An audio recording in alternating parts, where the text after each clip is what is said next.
bono vient de la locution latine pro bono publico, qui veut dire pour le bien public.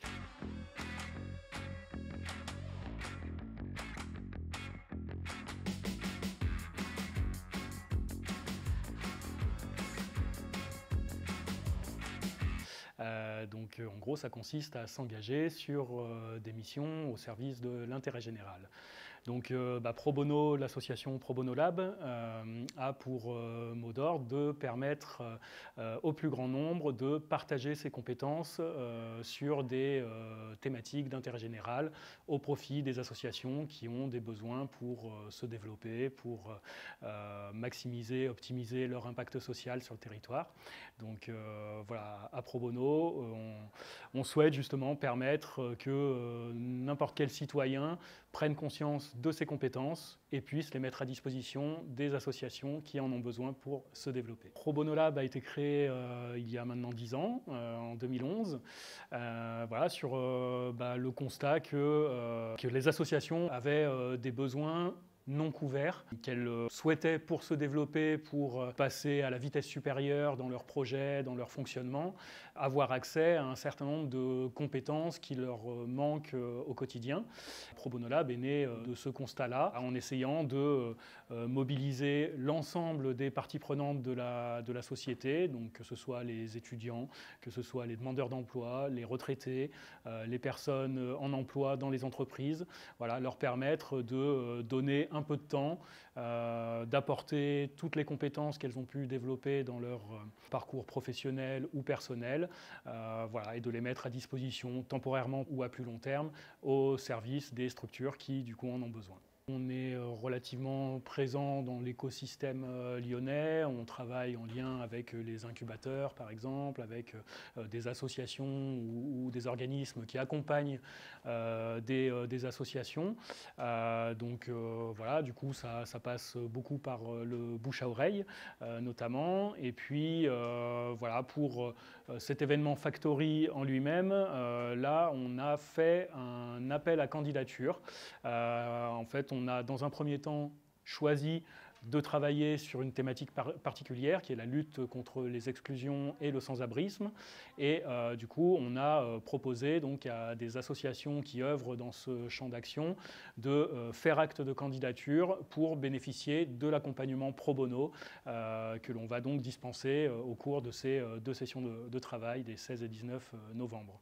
Voilà, on a notre plateforme internet également, notre site internet où les associations comme les volontaires qui souhaiteraient s'engager peuvent se présenter à nous et on les recontacte ensuite.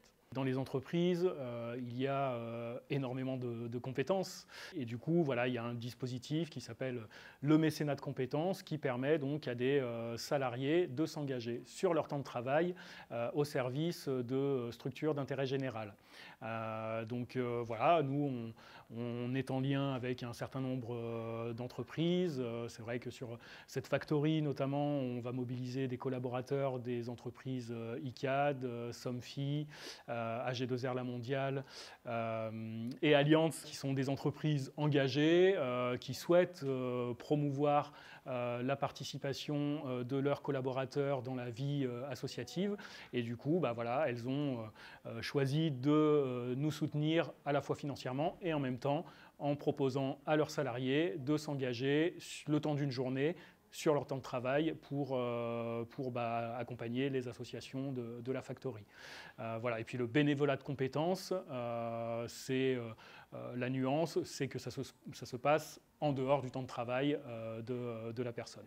On a une vision à long terme. La vision à long terme, c'est qu'il n'y aura plus besoin de Pro Bono Lab, parce que tout un chacun aura pris conscience de ses possibilités, de ses capacités à s'engager pour les projets d'intérêt général et pour le monde associatif.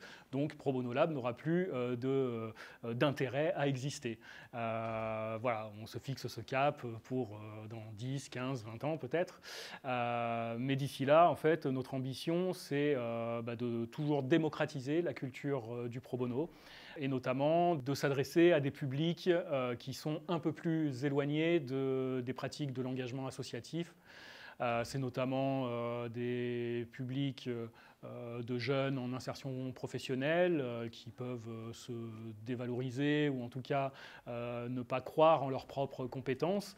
Et du coup, nous, on souhaite leur montrer que tout le monde peut s'engager et apporter ses compétences aux associations qui en ont besoin, que tout le monde voilà, peut facilement trouver un engagement qui lui ressemble et voilà, à la fois apporter ses compétences aux associations et en même temps en retirer un bien-être individuel, comment dire, une démarche positive par rapport à sa recherche d'emploi, par rapport à sa recherche d'orientation, en prenant justement voilà, conscience que l'on a une vraie capacité d'agir et des compétences